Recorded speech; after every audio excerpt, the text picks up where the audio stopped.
Roundup is known as glyphosate, and this causes your gut to become leaky. It's an antibiotic, and it messes up your ability to actually utilize your food substances. And it also puts holes in your gut. That's theorized that one of the big reasons for leaky gut. And I've read articles where leaky gut from Roundup will actually make the coatings of your brain leak at the same time. And these holes in your cerebrospinal fluid containment, called the meninges, is large enough to let aluminum cross into the brain. And then when the aluminum goes in, it magnetically repels all the boron out of the brain, similar to calcium contracting, magnesium relaxing. Potassium relaxes and sodium contracts. Well, boron's a relaxant, but when the boron disappears out of the brain and the aluminum takes over, the whole brain goes into a state of contraction, and then you don't get nutrients coming in and out of the brain and spinal cord. And these contaminants build up, and it starts to cause pathological changes. So it's very important that we have a really good balance of minerals and an understanding of what minerals we need to get out of the body and what minerals we need to put into the human body.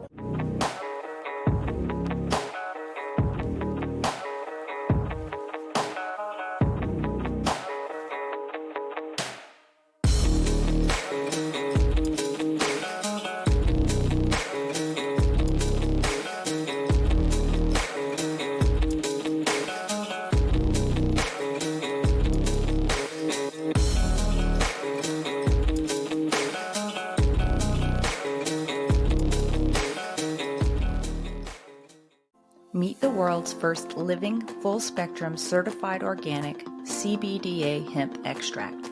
Ness's hemp oil was extracted from seed to bottle without chemicals, solvents, or heavy metals, and it surpasses world-class standards for purity. This pure and powerful CBDA has been proven to reduce aches and pains, ease mental tension, and promote better sleep. To get yours today, visit the Shop Our Partners page at freedomstate.us. Good morning, everybody. Welcome to For the Love of Freedom. We're pre-recording this interview on Monday, November 10th. It'll be airing on Wednesday, November 12th at 10 a.m. Central. We'll be streaming on Voice of the People USA TV and radio network, on Rumble, X, YouTube, and Facebook. Wherever you're watching or listening, please like it, share it, leave us comments so we know what you think. If you have ideas for other guests that you'd like us to have on, leave a comment. A reminder that you can always catch us on the audio-only podcast platforms the day after the live interview. Well, I'm your host, Danielle Walker, and on this show, we meet people who have rejected the status quo, who've broken with convention, who've broken with the belief that the TV or the textbooks tell them the truth, and each of my guests, in their own way, are working to bring freedom to the world. Dr. Rich Ulry is my guest today, and I have so been looking forward to this conversation. Let me bring him up. Hey, Dr. Ulry. Good morning, Danielle. Thank you for having me today. It's a pleasure. I'm going to give you a proper introduction. Dr. Ulry is a chiropractor, an author, a mineral researcher, and an advocate for holistic health. He's based in Hillman, Michigan, and he is renowned for his pioneering work in linking trace minerals to the human genetic code, arguing that mineral deficiencies lead to degenerative diseases while proper balance supports health. He's authored several books on minerals, some for healthcare professionals and a few others geared more to mere mortals like myself. And in his practice, Dr. Olree makes house calls to Amish communities in Michigan, provides nutritional consultations worldwide, and he's been doing a lot of work to remineralize the soil in Amish country as well. He founded Hillman Health Foods to address gaps in access to quality supplements and educate on mineral-based wellness. Well, I learned about Dr. Olree from someone who left a comment in the State of Freedom YouTube's channel chat, and that took me down a rabbit trail for which I am extremely grateful. Welcome to the show, Dr. Olree. Thank you. Thank you. It's a beautiful day to be alive, isn't it? It is. It is colder there than here for sure. It is. You know, when in Genesis it talks about God making the stars, and out of all the stars come all the minerals that we call the periodic table. And I use a periodic table that's about 100 years old from a gentleman named Walter Russell. And he actually predicted the existence and named all the subatomic particles, which I found fascinating 45 years ago. And that's what I've been working with ever since. That is incredible.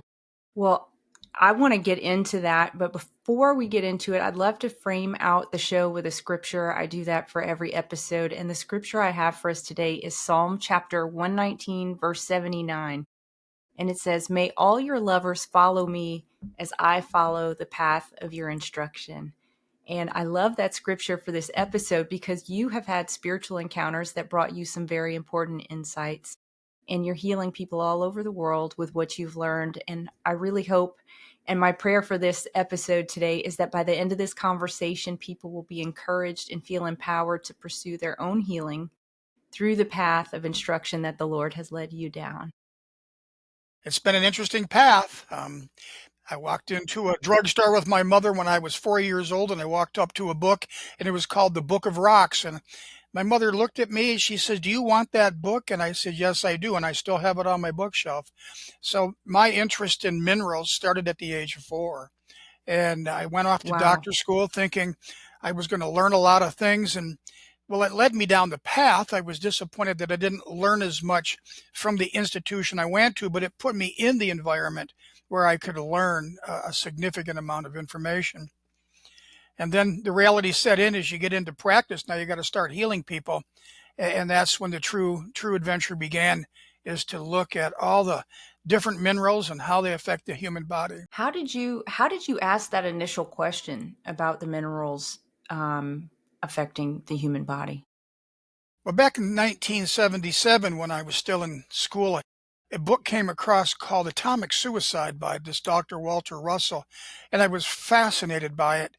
And I studied it, and while I was in doctor school, I was lecturing about minerals from a point of view that no one ever taught me.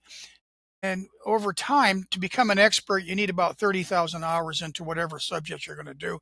And by the time I graduated, I already had about 5,000 or 6,000 hours of studying the minerals and getting a good idea.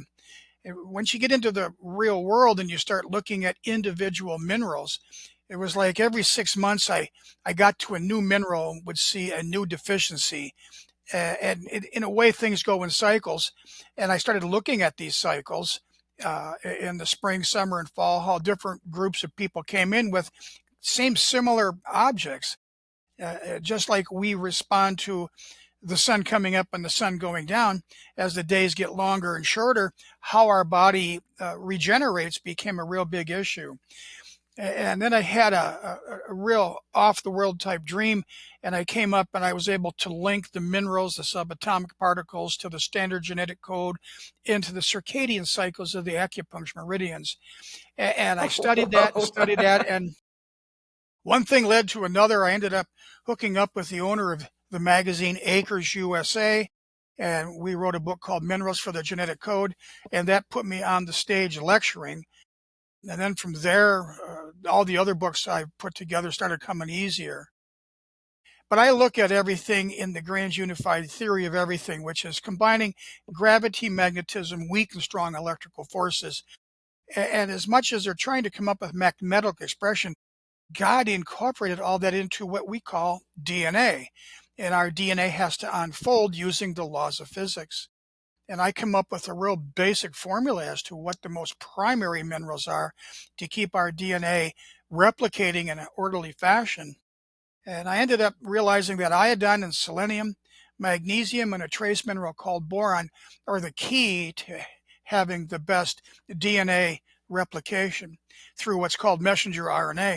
And a lot of people now know of RNA because they unleashed a tidal wave of vaccines that are RNA based, and they're playing God, but they didn't use the laws of physics in what they're doing. And now we're struggling with illnesses around the world based on shots that were ill-conceived and are defying the laws of nature. There is so much to unpack there, but I kind of want to go back first to that dream that started unraveling the mysteries of the genetic code as it connects to minerals. How would you describe that dream, if you even can? I know some are very difficult to describe. Well, you have dreams, then you have lucid dreams. Now, this is one of those they classify as a lucid dream, where you're aware it's a dream and you're aware you're going to interact within a dream. And I've learned that when I'm in these lucid dream states, I'm not there to give anybody my opinion. I'm there to learn something. And I was taken, at least I believe I was taken into what was called a vault of magnetic knowledge off the coast of Aruba. And I remember being in there and I remember coming out saying, that's going to take 20 years to write this information down. And I've been writing for 45 years.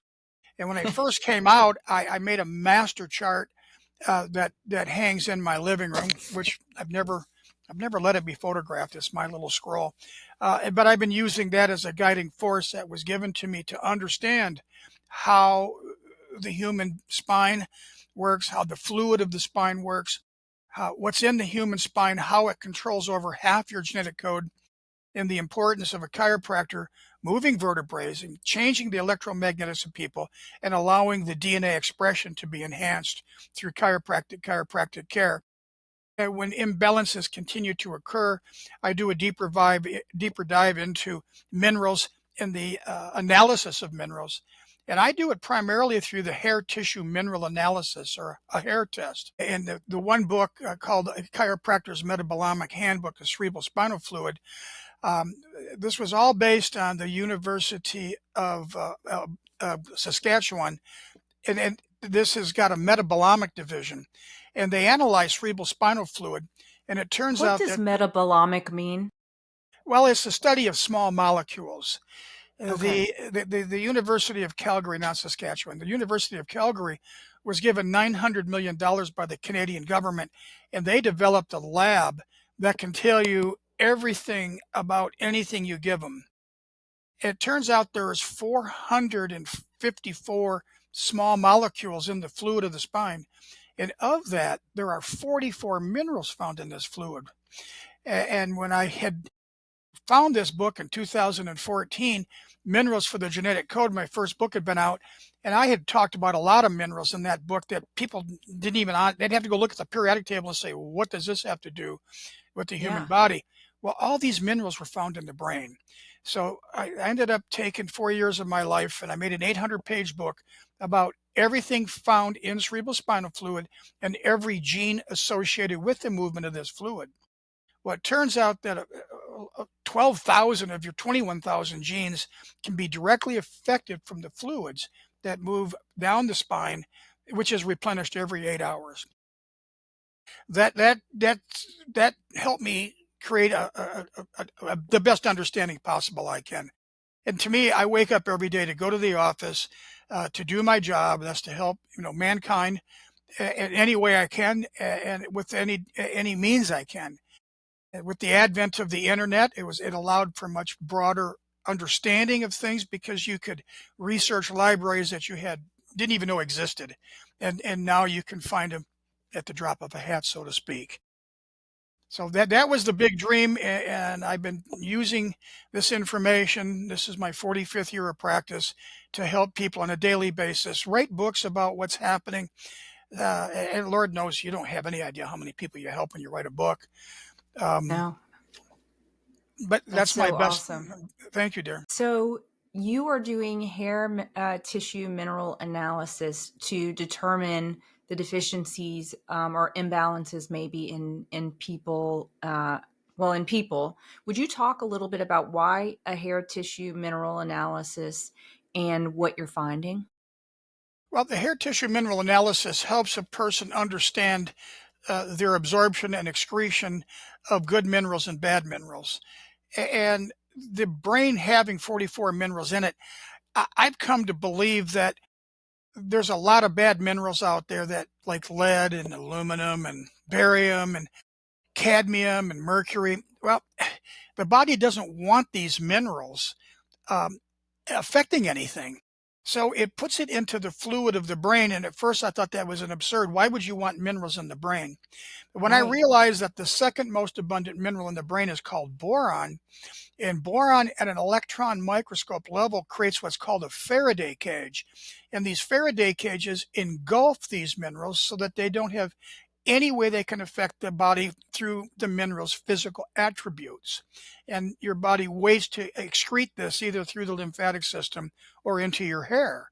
So when we do a hair test, the first two things I look at it is where's the aluminum levels and where's the barium levels. As we know, we've got a problem with acid rain falling from the sky, and it's really mobilizing a lot of aluminum, and there's also barium involved. So if people aren't processing this aluminum very well, that means that they could be aluminum toxic, and that leads everybody down a neurodegenerative change. Dementia, Alzheimer's, Parkinson's. There's a lot of inflammation of the brain that gets really messed up when you have these toxic metals. I also find a lot of arsenic poisoning. There's a lot of arsenic in the United States that's in the groundwater that people don't know. I find uranium in some water. I find lead. And of course, everybody living in the big cities are fluoridating that drinking water. And Yeah. that's a real big issue to me because it interferes with the most important mineral, arguably in your thyroid, is iodine. So I'm always looking for mineral toxicities and mineral deficiencies when I'm doing a hair tissue mineral analysis. And would you talk a little bit about you? So you talked about boron being basically a Faraday cage for your brain and pushing out the aluminum. Could you talk a little bit more about the job of boron in the body, and then the other core minerals that you think are absolutely essential to our basic functions? Well, if you take a look at arguably the number one mineral deficiency I see in my practice, and many people do, is a mineral called magnesium. Now, when God made the sun and he puts this energy onto the earth, when it strikes things in the soil that ignites what's called chlorophyll, we've got all flesh is grass, and that's biblical. And the center of chlorophyll is magnesium. And if you looked at the human body, what carries of our oxygen is called hemoglobin. Well, if you could go in and take the iron out of hemoglobin and put it into a magnesium, you now have chlorophyll. So it's critical. And magnesium is responsible for the absorption, utilization of calcium. Well, that's what our bones are made out of. But magnesium is also responsible for the absorption, utilization, and excretion of sodium and potassium. So sodium and potassium are two minerals that share the same electrical properties. They're both a positive one. But that's like taking two north magnets, pushing them together, they repel. So sodium and potassium repel each other. That's what makes a nerve conduct electricity. Now, if you go to the mineral magnesium on a cellular level, calcium and magnesium push each other back and forth. That makes muscles contract. This is all well documented. Now, we've got this positive one, that's sodium, potassium. We got a positive two, calcium, magnesium. When it comes to positive three, it took me a little bit longer because you just can't say that this is happening at an instant reaction somewhere giving you a biological effect. But I figured out that the reason God made boron the second most abundant in the brain is you have something called magnetic properties, and you have magnetic attractions, and you have magnetic opposition. So if the brain is full of boron, it's there to magnetically repel aluminum. That's just the way it's set up. If you look at a plant, when a plant, at the end of the day, all the sugars go down to the soil, it feeds all the bacteria, and in the morning, the sun hits the plant, wakes it up, all the metabolites from the bacteria go up to the plant, and this highway of chemical structures is all protected by boron. All plants, it's called the meristem. The boron protects everything as it goes from the leaves to the surround back up. Our brain is very similar, but we've had an encounter with something called Roundup. And Roundup is known as glyphosate, and this causes your gut to become leaky. It's an antibiotic, and it messes up your ability to actually utilize your food substances. And it also puts holes in your gut. That's theorized that one of the big reasons for leaky gut. And I've read articles where leaky gut from Roundup will actually make the coatings of your brain leak at the same time.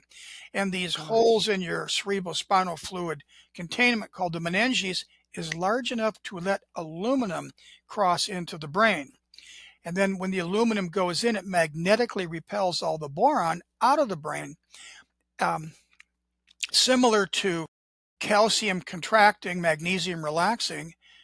Potassium relaxes and sodium contracts. Well, boron's a relaxant, but when the boron disappears out of the brain and the aluminum takes over, the whole brain goes into a state of contraction, and then you don't get nutrients coming in and out of the brain and spinal cord.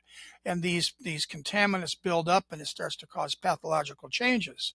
So it's very important, that we have a really good balance of minerals and an understanding of what minerals we need to get out of the body and what minerals we need to put into the human body.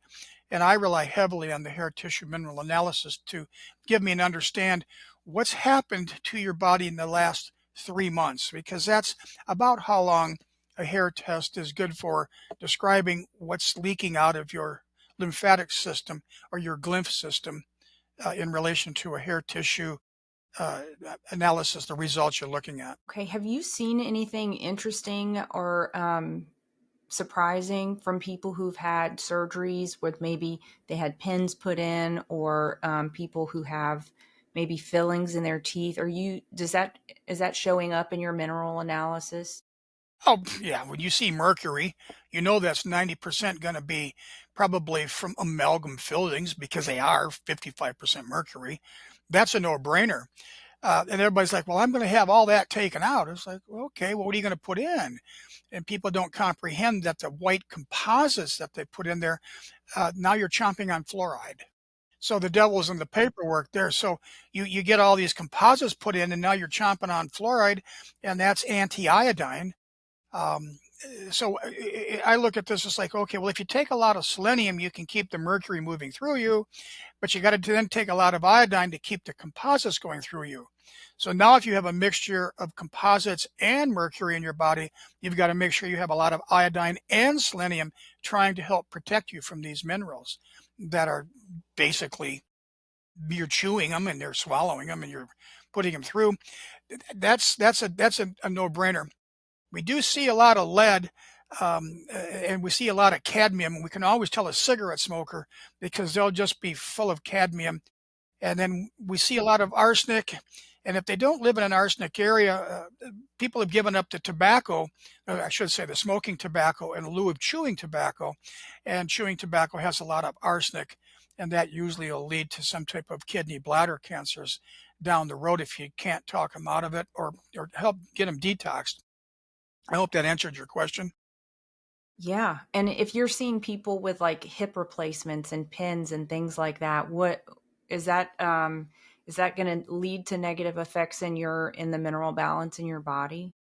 Well, there are. I mean, I live in an aged community or sleepy, a bedroom community because in northern Michigan there's a lot of retirees. So I do see lots of shoulder replacements, hip replacements.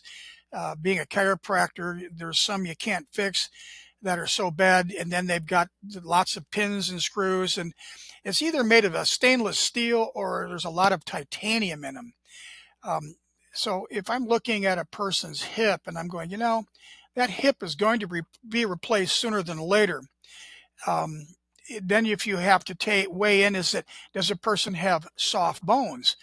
The people that have soft bones, when they do a hip replacement, they might put 2 or 3 or 4 screws in to hold that hip in place. And then now you've got 3 and 4 times the amount of potential dissolving of the screws because the body just looks at this as a foreign material. And you Yeah. do see higher levels of titanium in people's hair tests when they've got this. And if they've got a good working immune system, and it can handle it. But I would say 2 out of 3 people walking the face of this earth are selenium deficient, and selenium is the #1 mineral that your body uses to pull all these heavy metals out with. So that becomes problematic when so many people are selenium deficient to successfully detox. And if a person's really bad, you do it. You do whatever workup you're going to do, and then you check the hair in 4 months, and then you can check the hair again, and keep an eye on how it's going.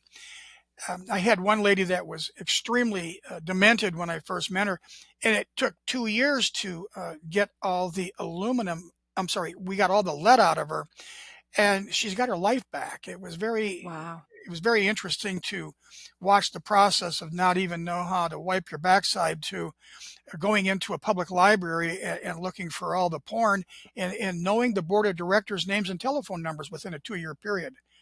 And it's not like taking a Tylenol where you get an immediate change in your body, but Right. detoxification takes lifestyle change. You've got to look at your water supply. You've got to get clean water.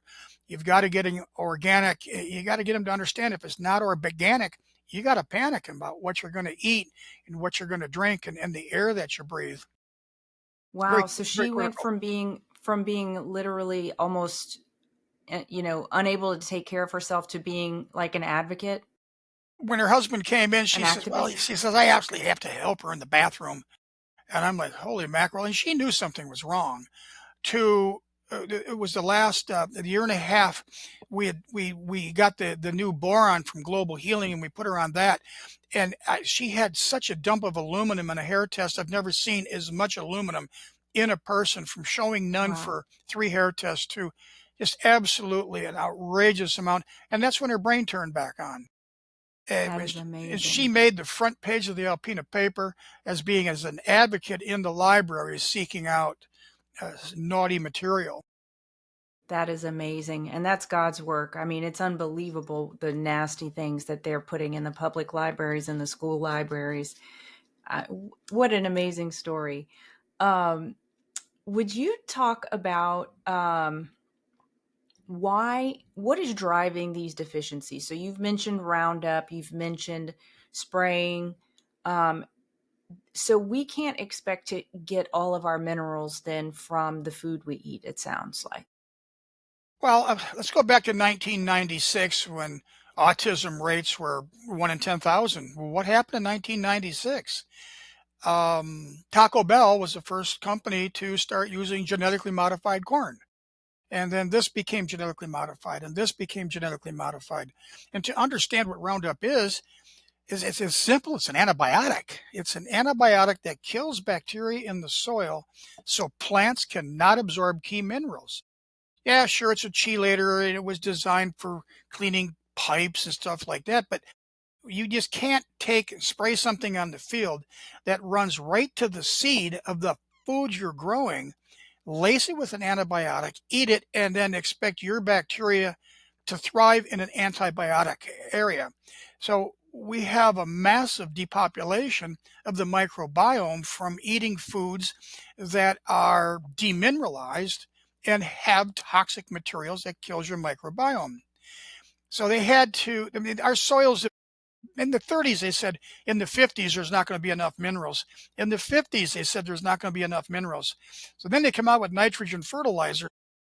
Everything you grow looks like good and it tastes good, but it was just been a constant demineralization of the ground, leading the need to genetically modify your food so it doesn't need key minerals, i.e., manganese, and lower boron, lower calcium, lower about everything. And on a piece of paper, they shifted all the critical minerals you need, and they shifted it all onto the back of sodium. So most of the genetic modified foods are very high in sodium compared to other minerals, and it burns out the animals they're feeding this to. That burns out their kidneys, it burns out the lining to the stomach, and then they're processing basically sick animals for us to eat. And yeah, it's very difficult. Organic is the best way to go. And there's no saying that organic farmers don't live next to inorganic farmers. You can't ignore the fact that you have wind drift of Roundup that can go as much as 3 miles, but it's still the only way I can go to a grocery store and eat with a conscious mind is to put my money where my mouth is and eat as much as organic food as I can. I'm blessed to have an organic dairy farm that's got A2 milk, and they grow grass-fed beef, and that's critical. I mean, all Yeah. sunlight is flesh. Your meat should be coming from grass-fed. So it's full of the fatty omega-3s that we need, as opposed to animals fattened up with grain full of fatty omega-6s, which is pro-inflammatory. So to me, you got to do your best you can to eat as much organic as you possibly can. Yeah. Gosh, it's I was before we spoke the first time, I was really thinking that I was on this nice little happy path that was going to allow me to like detox my body into such a perfect form that I wouldn't have to continue to supplement. Well, Unfortunately, that does not appear to be the case quite yet. We have not returned to Eden. But you have created a mineral complex, and I just want to plug that really hard right now because I ordered that mineral complex the day that we spoke on the phone, and when I took it for the first time, it was like my body started singing. Literally, it was so happy on the inside. And I have to think that that is because it has been so deficient for so long. And every member of my family is taking it now, and everyone has noticed just a difference in energy, just like a lift in your body. Things are a little bit easier. Would you talk about your mineral complex? well, when I got acquainted with the Walter Russell mineral chart and I had my 30,000 hours in, I started to realize that you cannot ignore science. I mean, Einstein went to his grave mumbling, theory, the grand unified theory of everything. What's the mathematical equation that ties gravity, magnetism, weak and strong electrical forces? And using the Walter Russell chart and all the laws of acupuncture, I came up with iodine as being the heaviest, most dense metal, followed by selenium. And then the minerals get lighter to include magnesium and boron. Now, if you take a look at a mineral map of the United States, you'll find out that about 80 to 85% of the United States doesn't have any iodine in it whatsoever. I mean, zero zippo. You have to live within 3 miles of an ocean in order to actually get iodine out of the air. So that's very problematic, and there's just so many people that are iodine deficient. Now, if you take a look at a map of the minerals of the United States, half the United States has too much selenium. That's from the Mississippi West. But the type of selenium they have in the soil is like the wrong kind of selenium. And you get local weed disease in the animals. It's very problematic. Anything east of the Mississippi, the soil is selenium deficient. So, pardon me, we have two extremes. We have poison selenium, pardon me, and we have non-toxic. Now, when God created the human body, especially the male species, he put the seed from the man, the tail and the head, both are selenium enriched. When it comes time for fertility, the egg says, well, you're knocking on the door, big guy. Show me your selenium. And when the door gets open, it says, are you man enough to push yourself in? And the tail on the seed has got to have that selenium power to drive fertility. Well, fertility is falling off the roof right now worldwide Yeah. for multiple reasons. And this is the 1-2 punch in the thyroid as well. The thyroid has to have iodine, has to have selenium. And after a woman conceives, one of the most important trace minerals in a breastfeeding environment, which should happen for at least 7-8 months, selenium is critical. In women that are born, or women that conceive without enough selenium, they don't make milk. They don't make enough milk. It ain't thick enough due to environmental deficiencies. Then come along magnesium, which we've described as being critical in the human body and controlling it. When farmers, when they do their soils, they got to have a balance between calcium and magnesium. That's actually 80% calcium, 20% magnesium. That's how you grow plants. But the human brain is different. The human brain, the magnesium and the calcium magnesium levels are 1-to-1.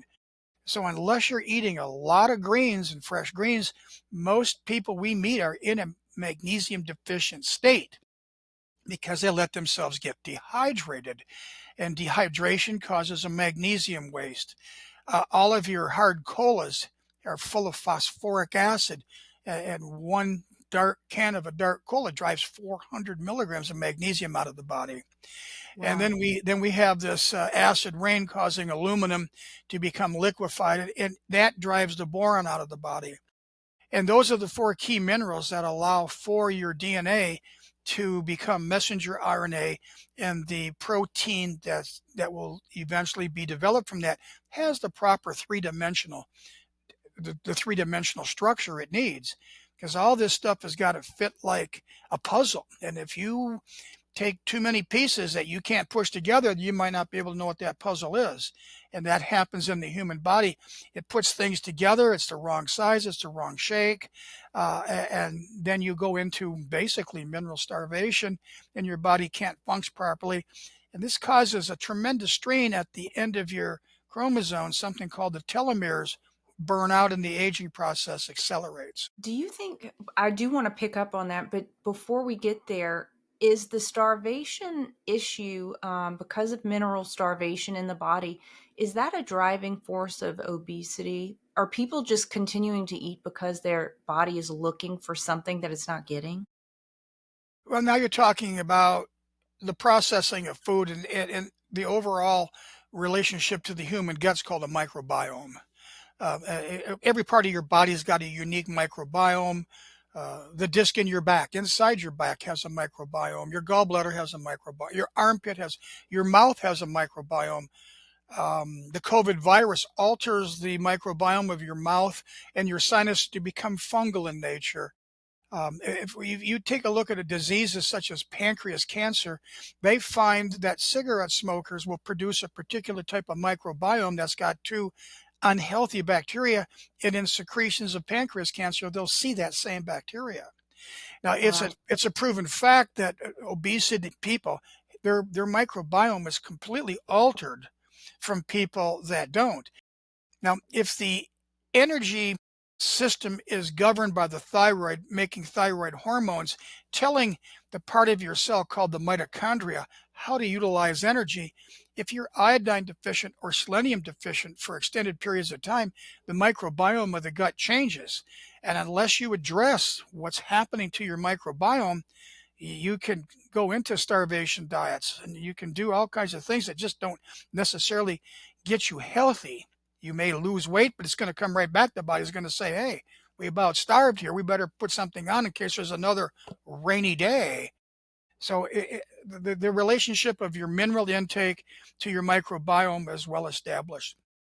Now, in order Wow. to have the proper bacteria in your intestinal tract, you have to have adequate stomach acid secretions, and that's called hydrochloric acid. And there's a mineral called cobalt that's tangled up with a bunch of nitrogen, and we call that vitamin B12. So if your diet is deficient in B12, you can't make stomach acid. If you don't have stomach acid, you can't absorb cobalt to make vitamin B12. And that's the start of that's the start of the digestive tract. If you don't have enough hydrochloric acid in your stomach to kill all the bacteria that should not pass the stomach, then your intestinal tract gets diluted with the wrong kind of bacteria and they become parasites. They're living for their benefit, not necessarily yours. And yeah, the body senses it still needs things, so you keep eating and eating and eating, but you don't know what you need to eat. And it's a snowball that starts off big. By the time it gets to the bottom of the hill, it's 400 pounds. Wow. Would you talk for a minute? You mentioned that the COVID infection would give people like, or the COVID virus gives people a fungal infection of the sinuses. Would you talk about that a little bit, and how do you heal from that? Well, that's right now. 80% of the population has taken the shots. I think every human being on the face of the earth has the COVID particle. It's a glycoprotein. It's also self-replicating in the system. Um, that becomes very problematic. They, however, this glycoprotein got its whereabouts, the side effects to me were startling. Two papers came out and it said that the ability to live and die in the presence of COVID was probably dependent upon the mineral selenium. Between both papers that I pieced together, and I wrote a paper for myself to understand. I called it Selenium and the Covicide Massacre. In the human genome, you got 21,000 switches that they're called genes. They're basically on and off switches. And there are 24 genes associated with the mineral selenium. Two papers came out. When I combined them, 8 of the 24 genes associated with selenium they're killed off. They're not working. They're not functional. And that became very problematic because the brain has a lot of selenium genes in it. So the COVID virus alters the microbiome of the nose and the mouth to go fungal, which puts it into a state of inflammation. And then this glycoprotein can transgress into the olfactory nerve and get into the brain.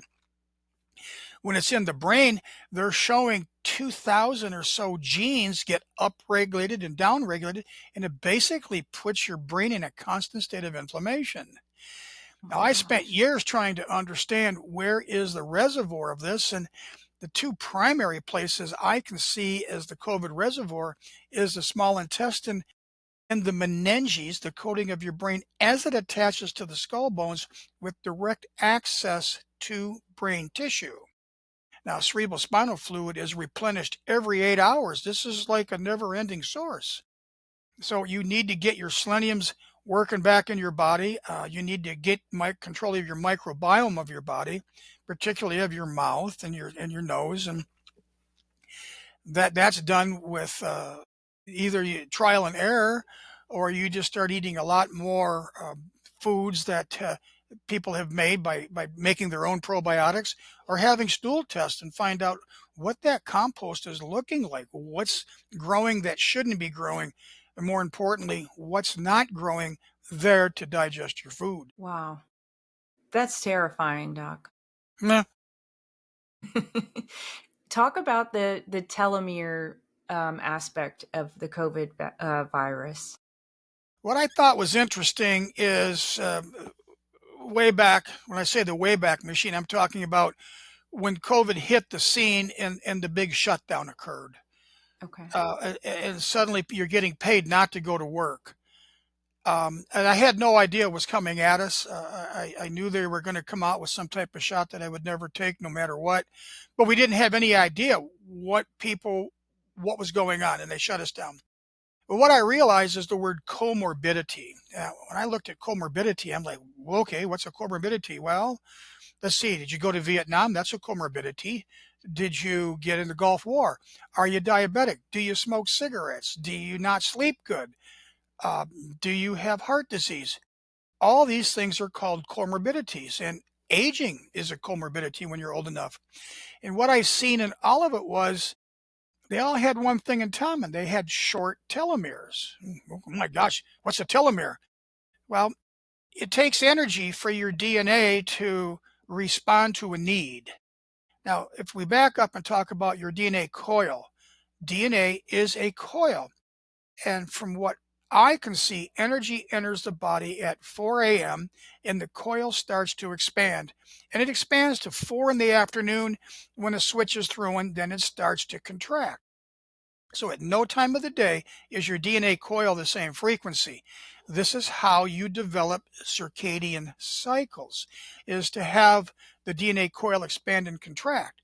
Now, once the DNA is signal, whatever the chromosome is, there's a signal to make a housekeeping protein or make an antibody. It doesn't matter what it's got to make, the DNA has to respond. And you got all these genes, and the energy for the replication comes from the power pack called a telomere.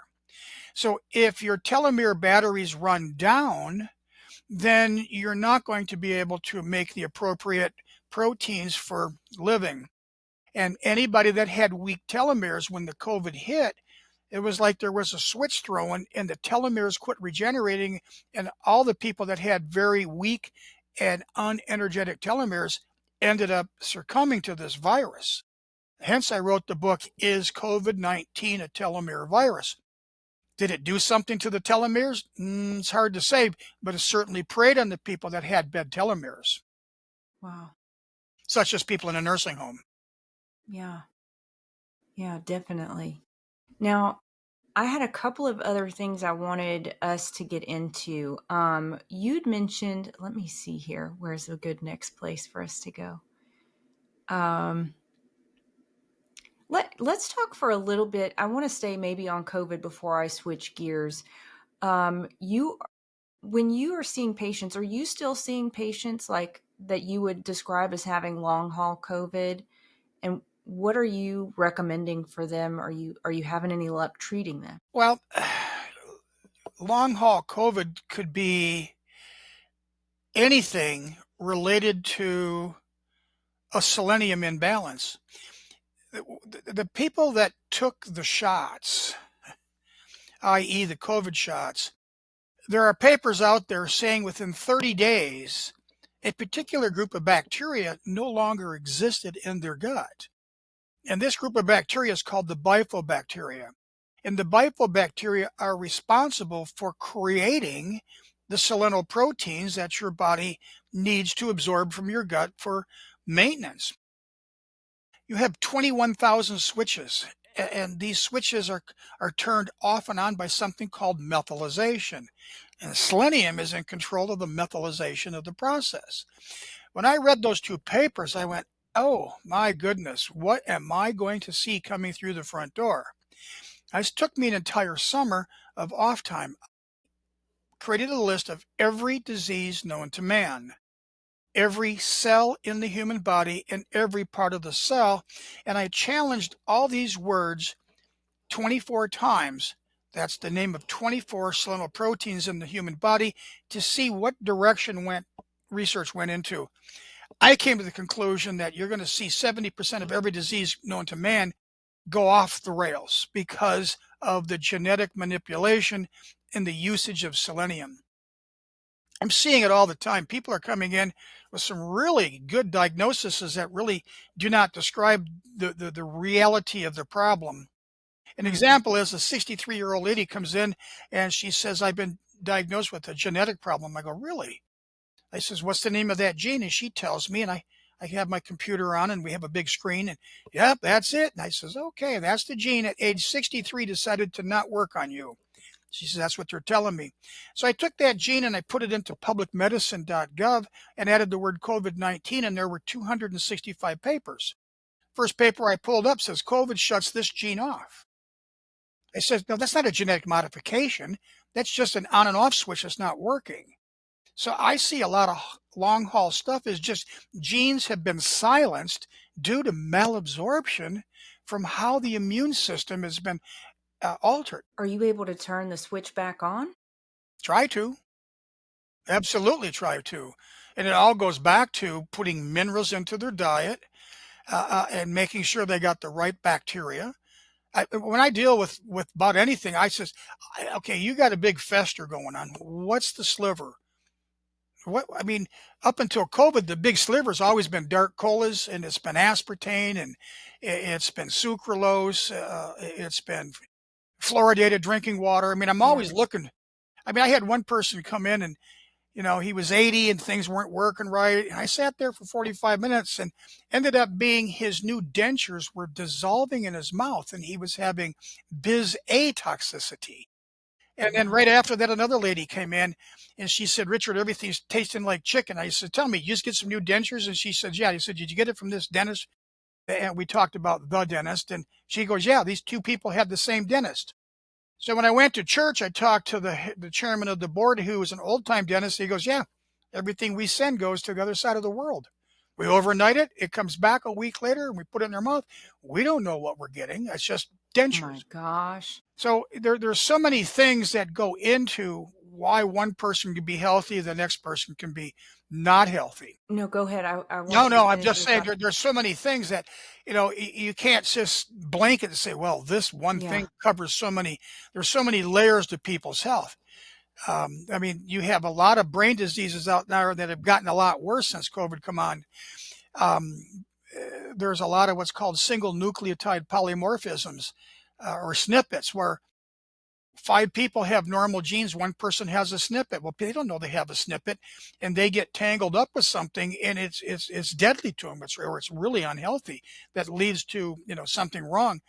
This is why there's so many variations on how people responded to these really never been tested before vaccines, and now we're starting to see the long-term effect of so many variations of mineral toxicities, mineral deficiencies, vitamin deficiencies, microbiome differences.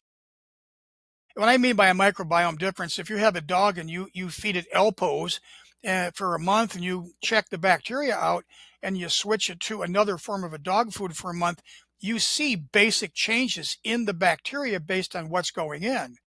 And going back to Roundup, killing off half your gut bacteria, meaning you're probably just passing most of the food through your system without digesting it or absorbing it.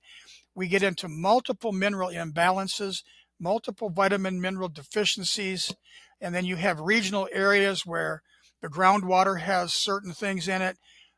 Living in the cities has certain industrial pollutants that tend people in various ways. There's no two people alike, so you get so many variations in the diseases you're looking at. You mentioned and you can correct me if I'm wrong, but you said something like selenium is in charge of methylation. Does that mean that does it convert, like if you have the MTFHR gene and you don't methylate, can you take folic acid if you are good in selenium and you're not going to have the side effects of Well, not being able to methylate? that's a snippet. I mean, that's a single nucleotide polymorphism where Okay. 9 people have a good gene and the 10th person has a single nucleotide polymorphism. No, you have to put in the right kind of methylation when it comes to folic acid and B12. Now, in the human body, you have something called single carbon metabolism. That's the basis of the food chain for the rest of the gut bacteria. So we have a group of bacteria called Bacillus. There's Bacillus subtilis and a few of his cousins and brothers that live there that create single carbon metabolism. Okay, so single carbon metabolism is the creation of folic acid, B12, and glutathione. And glutathione teams up with selenium to control methylation throughout the body. Vitamin B12 has to be working so that you can limit the type of bacteria that grow in your intestinal tract. And folic acid is there, again, as a helping hand to give the metabolites for the rest of the gut bacteria so that the conversion of your food to biological processes that regenerate your body is working. You start taking too many pieces out of the puzzle, then the puzzle falls apart at the seams. I've been seeing a lot of people supplementing glutathione. What do you think about that? And is there a way to overdo that? As a rule, you can't absorb it.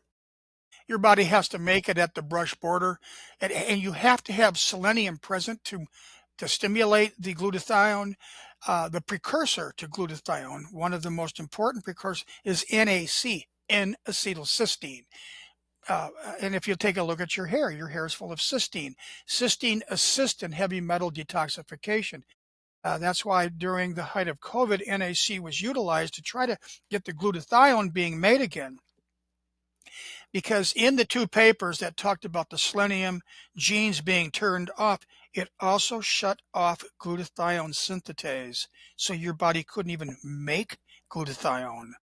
That was a real big problem that was overlooked by a lot of people for quite a while. Now, if you are dealing with someone who has not had a COVID shot, but maybe has had COVID or is in regular contact with people who have had the shot and they're worried about shedding of the spike protein, do you have any thoughts on how they can protect themselves from kind of contact with their patients, or, if they're a bank teller or whatever their job might be? The only way I know how to protect yourself is to make sure that you have adequate iodine, selenium, magnesium, and boron so that your immune system can do its job.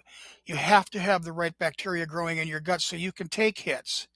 The shedding thing was a big deal to me. For 2 years when COVID started, I wouldn't let you in the door if you took a vaccine because I had no idea if you were shedding or what you were shedding.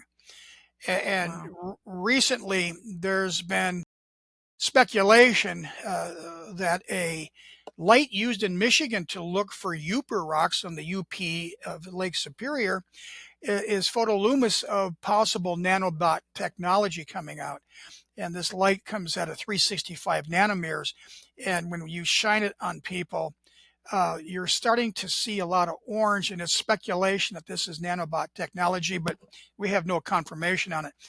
But I've looked at a lot of patients with this, and I'm seeing this type of a phenomena on about 70% of my patients. And the ones that don't represent the possibility of this nanobot technology shedding are people that don't go anywhere. They just never left their house. They're older. They're very isolated. They don't go to church. They watch it on TV, but they're not sitting next to people. They're not, and the people that have been the worst from the circle of friends I have with are your hands-on healthcare practitioners that are touching lots and lots of people.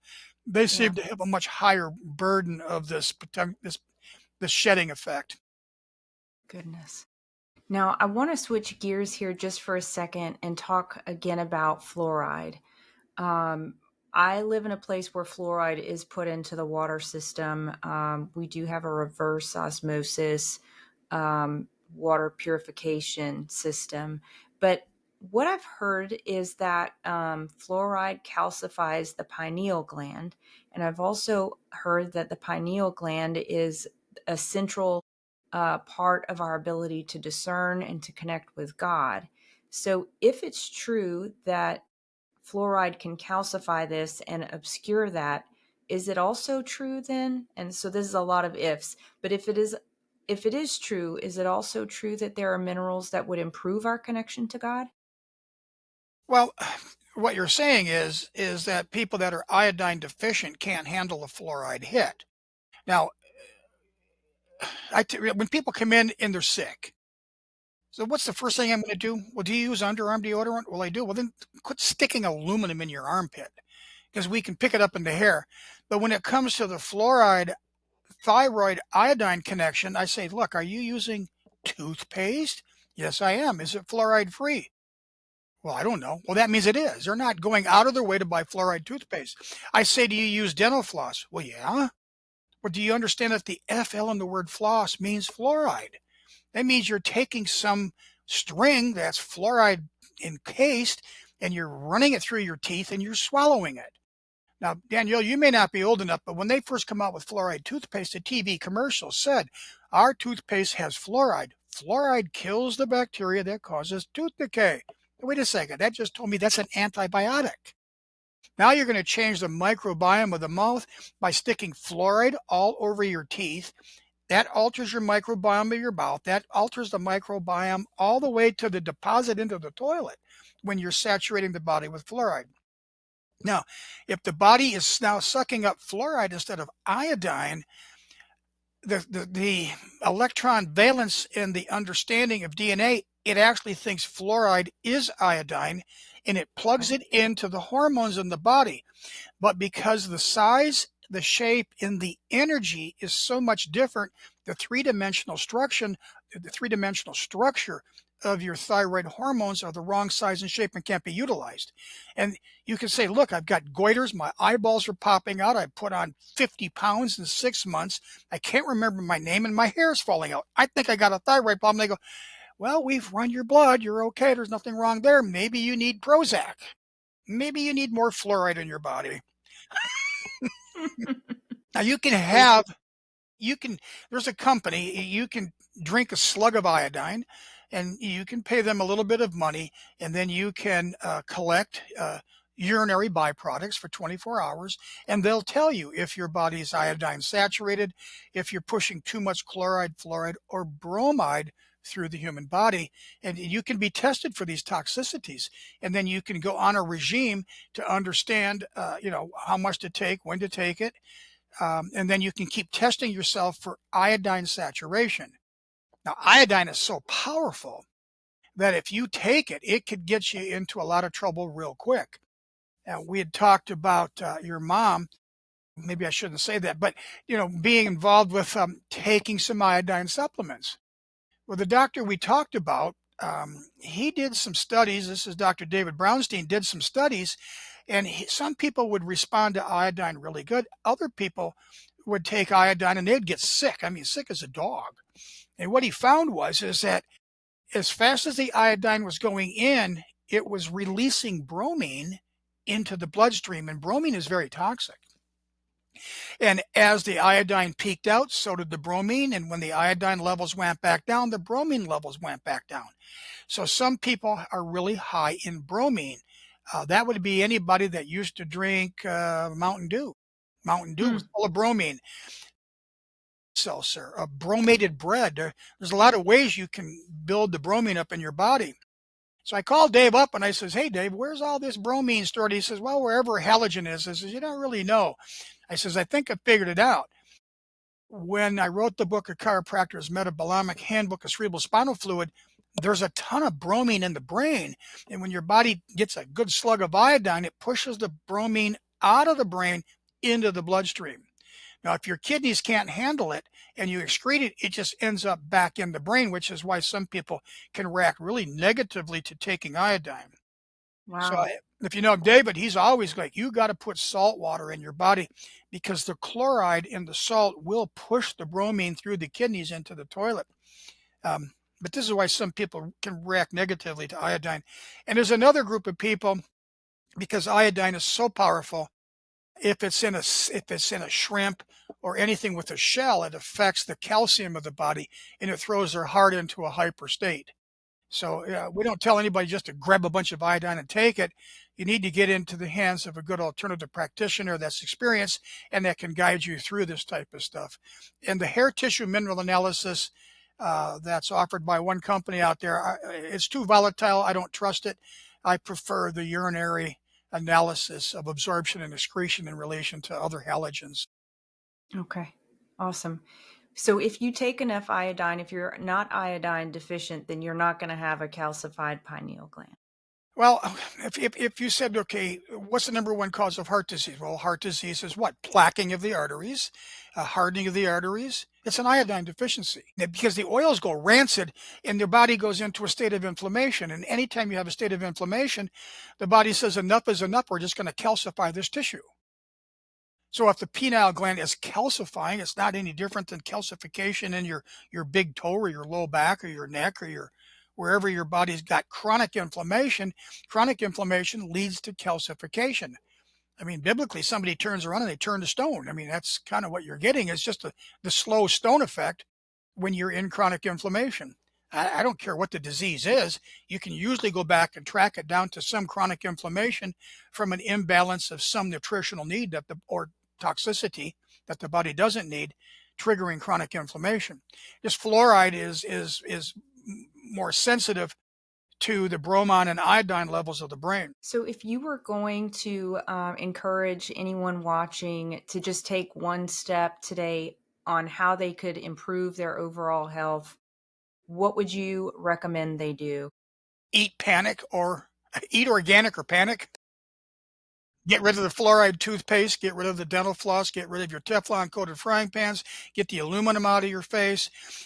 Go to the whatever city you're in, type in the city of nowhere water quality report and find out what the people generating your water have actually got into it. There are many cities that add aluminum to the drinking water as well as chloride and fluoride. Um, but there's no such thing as water. Well, I've got groundwater. I said, I don't mean nothing to me. Our environment has gotten so polluted that you don't know what's in your water. To me, water's not tested until it's tested to be water. Hmm. In every Yeah. city, every township, every village that provides water to the people that live there have to, by law, generate a water quality report. And that's critical. And then the other thing is your house clean? Do you have moisture in the basement that would lend you to have much higher mold and yeast in your body that people don't know about? Um, One of the biggest things I tell people to do is wash your pillow. If it went black, you haven't washed that pillow enough, and you're just inhaling mold and yeast all night long. Try to look for the sliver that causes the fester Okay. and Great. avoid all these pesticides and herbicides and let the market drive it. If more people and more people and more people eat organically, the price will come down and more people will convert to it. And then testing becomes rigorous and we just clean the food chain up by one farmer at a time. I love the optimism. I just thank you. Thank you. Because we could be talking about some pretty dark things and some pretty serious things, but I just appreciate your outlook. And if people want to get a hold of your Grand Unified Mineral Complex, where can they get that and how should they take it? HillmanHealthFoodStore.com. Hillman is one word, HILLMAN, and then healthfoodstore.com. As an adult, it's one a day. Children between 7 and puberty is like 2 a week, and children under 5 or 6, it's 1 a week. Just put it in some applesauce. Little children are tiny, as opposed to bigger people. It's worked pretty good. It's been on the market for 20 years. When COVID came out, they was like, "What do you do?" And I said, "Just make sure you got a lot of good minerals in your body, and do your best to stay clean, and wait it out." And I got tremendous reports on this supplement for 20 years. Lord knows how many different things it helps people. I'm just trying to use the laws of nature in relation to understanding the unfolding of DNA that allows our bodies to continually regenerate. That's amazing. Well, Dr. Ulree, we have so much more to talk about. Of course, my list is going off the page. I think when I first talked to you, I think I took like 10 or 12 pages of notes. And then when I went back, I was like, I'm not sure if I can even understand the notes that I took. There's so much more that I'd love to cover with you. But thank you for your time. And I look forward to continuing the conversation. Yeah. God bless you for your work. I really appreciate it. Thank you, Danielle, for having me. The secret to losing weight 2 times faster has gone viral. See the transformations hundreds of thousands of men, women, and teens are experiencing around the world with the Slenderize drops. These homeopathic hormone balancing drops are proven to control appetite, support thyroid function, improve energy, boost mood, and increase metabolic rate. To learn more about the drops or other incredible natural wellness and lifestyle products, email me at danielle@freedomstate.us or visit the Shop Our Partners page at freedomstate.us. Hey, Danielle Walker here. I'd love for you to check out my online boutique, Lux Lion. My mission for Lux Lion is to showcase innovative African designers and sustainable mission-driven brands. To do that, I bring you stunningly beautiful handcrafted jewelry and accessories from some of my absolute favorite places on earth. Small batch wholesale for storefronts is also available. Join me in celebrating African artistry and shop now at luxlion.us. Use promo code FREEDOM for an additional 10% off your purchase. Thanks for joining me today on For the Love of Freedom. It is an honor and a true privilege to get to spend some time with you. If you're looking for other episodes of this show, you can find them on all of the State of Freedom platforms. And a reminder that this show is live on Wednesdays at 10 a.m. Central. God bless.